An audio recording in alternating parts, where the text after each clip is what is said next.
अस्सलाम वालेकुम dear students. उम्मीद करता हूँ कि आप सब ठीक होंगे। आज का हमारा जो टॉपिक है वो है what is constant, explain different types of constants. Constant क्या है और उसकी मुख्तलिफ इकसाम के बारे में बात करेंगे। कांस्टेंट जैसा कि नाम से ज़ाहिर है कि साकत को बोलते हैं। Constant is a quantity that can not be changed. Constant एक ऐसी क्वांटिटी होती है जो चेंज नहीं हो सकती, जिसकी वैल्यू चेंज नहीं होती। वेरिएबल में हमने बात की थी, variable is a quantity that can be change during program execution. Variable की वैल्यू प्रोग्राम एग्जीक्यूशन के दौरान चेंज हो सकती थी, लेकिन constant can not be change during program execution. Constant quantity कभी भी चेंज नहीं होती प्रोग्राम की एग्जीक्यूशन के दौरान, जब प्रोग्राम आपका एग्जीक्यूट हो रहा होता है। टाइप्स ऑफ कांस्टेंट्स, कितनी किस्म के हमारे पास कांस्टेंट हैं। न्यूमेरिक कांस्टेंट्स होते हैं, कैरेक्टर कांस्टेंट्स होते हैं, स्ट्रिंग कांस्टेंट्स होते हैं। ये टॉपिक हमारा लॉन्ग क्वेश्चन भी और शॉर्ट क्वेश्चन दोनों के तौर पे हमने तैयार करना है। लॉन्ग क्वेश्चन आएगा तो विद टाइप्स हमने बताना है सारा। अगर शॉर्ट आएगा तो वो तो डिफाइन बाय डिफाइन वो पूछ सकता है। पहले हम न्यूमेरिक कांस्टेंट के बारे में बात कर लें, पहली टाइप के बारे में। Numeric constant consists of numbers. It can be further divided into two types. Numeric constant main तो वो नंबर, जैसा कि नाम से ज़ाहिर हो रहा है, नंबर्स वाले कांस्टेंट होते हैं। इनमें क्वांटिटी नंबर्स की शक्ल में होती है। इनकी आगे दो किस्में हैं नंबर वाले में, एक इंटीजर, एक पॉइंट वाली फ्लोट। एक इंटीजर कांस्टेंट जो पॉइंट के बगैर होता है, विदाउट डेसिमल पॉइंट या फ्रैक्शन। और फ्लोटिंग पॉइंट वाली वैल्यू ऐसी वैल्यू जो फ्लोटिंग पॉइंट जहाँ भी आ जाए बात, मतलब कि ये इशारिये वाली वैल्यू होगी, वो पॉइंट वाली फ्रैक्शन वाली वैल्यू होगी। तो integer constant are numeric values without fraction और डेसिमल पॉइंट। इंटीजर कांस्टेंट ऐसे आपका कांस्टेंट क्वांटिटी होती है जो न्यूमेरिक वैल्यूज रखती है, लेकिन इंटीजर की वजह से शर्त ये रख दी गई, इसमें डेसिमल या फ्रैक्शन नहीं आ सकता। मतलब बटा, फ्रैक्शन मतलब बटा, डेसिमल मतलब डेसिमल पॉइंट मतलब इशारिया। क्योंकि अगर वो आएंगे तो वो फ्लोटिंग पॉइंट वैल्यू कहलाएगी, वो डेसिमल इंटीजर कांस्टेंट नहीं कहलाएगी। फिर देखिए एग्जांपल, इधर इंटीजर कांस्टेंट में कहीं भी आपको इशारिया नजर नहीं आ रहा। इशारिये के बगैर और बटे के बगैर वाली वैल्यू नहीं है। Integer constant represent value that are counted. Integer constant ऐसी वैल्यूज को रिप्रेजेंट करते हैं जो काउंट की जा सकती हैं। Both positive and negative integer constant are used in C program. Positive और नेगेटिव, ये जिनका साइन नहीं होता वो पॉजिटिव होते हैं, ये पॉजिटिव इंटीजर कहलाते हैं। पॉजिटिव इंटीजर कांस्टेंट है ये। और ये माइनस जिनके साथ लगा हुआ है ये नेगेटिव इंटीजर कांस्टेंट है। सी के अंदर दोनों यूज होते हैं। कहता minus sign is use for negative integer constant.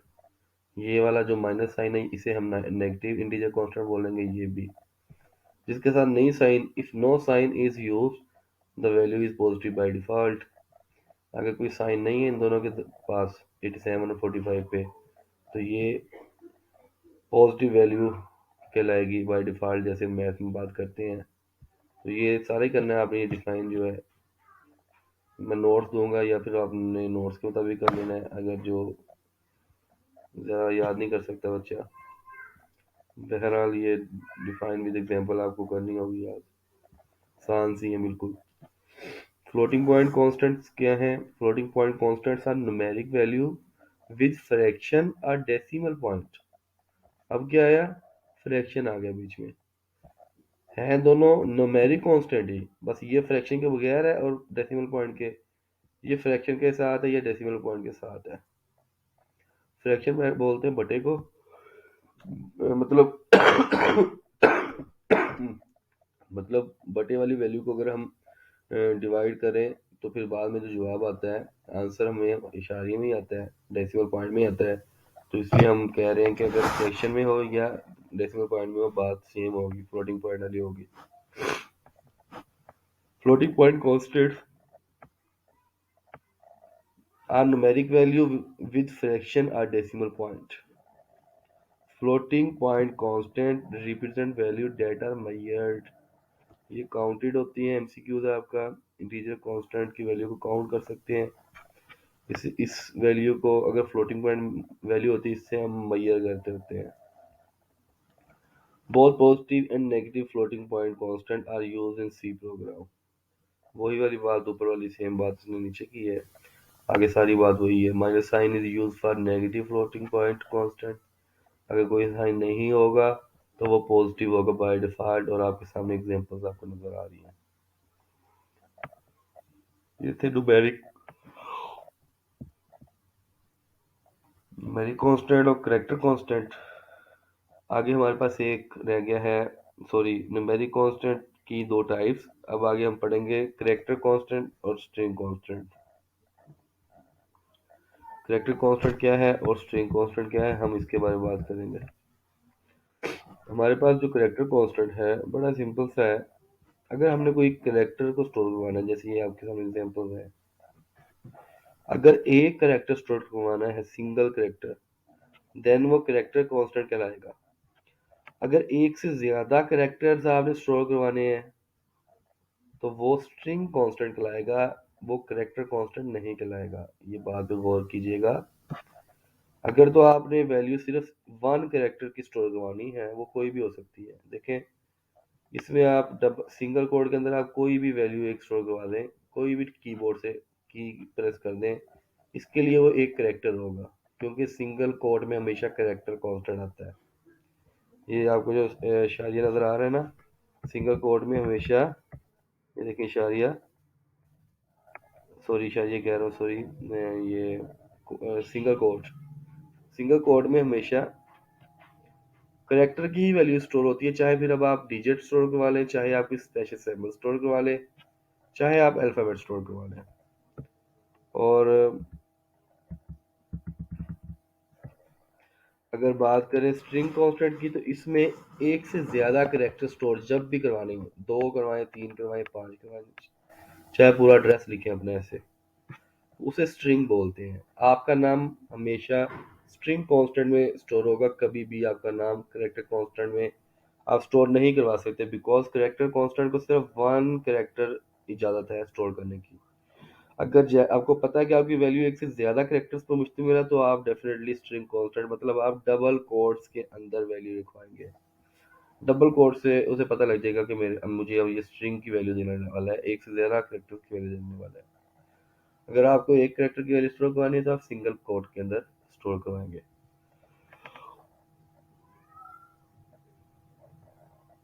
Character constants, any character return with in single quotation mark.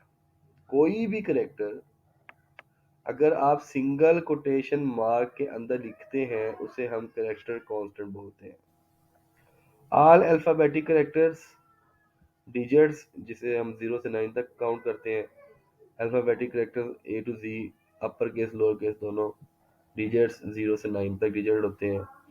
And special symbols, वो is equal, dollar sign, less than, greater than, ये सारे साइन स्पेशल सिंबल्स कहलाती हैं आपकी। ये सब कुछ आ सकता है करेक्टर कांस्टेंट के लिए, ठीक है। लेकिन आपने सिंगल कोड के अंदर लिखना है तो फिर वो एज अ करेक्टर से स्टोर कर लेगा सिर्फ। Can be use as character constant.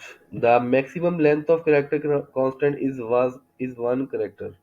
ये एमसीक्यूज आपका इंपॉर्टेंट एमसीक्यूज है, कहता है कि सब मैक्सिमम लेंथ कितनी है करेक्टर कांस्टेंट की, एक करेक्टर कांस्टेंट के अंदर कितने करेक्टर ज्यादा से ज्यादा स्टोर कर सकते हो आप। तो हम यही बात कर रहे हैं कि हमेशा वन करेक्टर ही स्टोर होता है करेक्टर कांस्टेंट के अंदर। ये आपके सामने एग्जांपल्स नजर आ रही हैं आपको।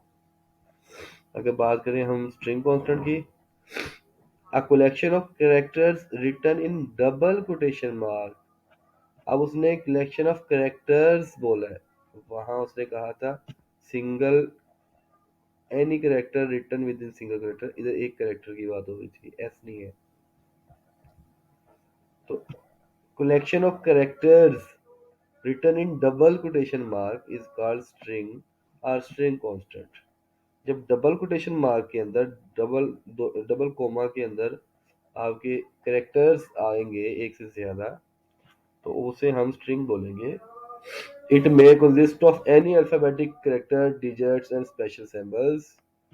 ये आपकी कंसिस्ट होते हैं अल्फाबेटिक कैरेक्टर्स पे, डिजिट्स पे और स्पेशल सिंबल पे, जैसे ऊपर बात हुई है। एग्जांपल आपके सामने आपको नज़र आ रही है, डबल कोट्स के अंदर पाकिस्तान लिखा है, उसने एक से ज़्यादा कैरेक्टर्स हैं। इसमें डबल कोट्स के अंदर 1 2 3 लिखा हुआ है, एक से ज़्यादा कैरेक्टर्स हैं और डबल कोट्स के अंदर है, मतलब ये स्ट्रिंग कांस्टेंट है। एड्रेस अगर आपने स्टोर करवाना है किसी भी कांस्टेंट के अंदर, तो डेफिनेटली एड्रेस चेंज नहीं होता होता, ना हमें ज़रूरत होती है एड्रेस चेंज करने की, या अपना फ़ोन नंबर चेंज करने की, या अपना कंट्री का नेम चेंज करने की। सो दैट्स वाई हम कॉन्स्टेंट्स के अंदर ये वैल्यू स्टोर करवाते हैं, क्योंकि हमें ड्यूरिंग प्रोग्राम एग्जीक्यूशन हमें ये वैल्यू स्टोर चेंज नहीं करवानी, इनकी वैल्यूज क्वांटिटी चेंज नहीं करवानी होती। सो दैट्स वाई हम इन्हें कॉन्स्टेंट्स के अंदर स्टोर कर रहे होते हैं, क्योंकि कांस्टेंट की वैल्यू चेंज नहीं होती।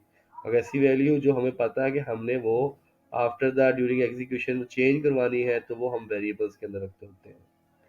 तो कल हमने वेरिएबल्स के बारे में पढ़ा था, आज हमने कॉन्स्टेंट्स के बारे में पढ़ लिया है।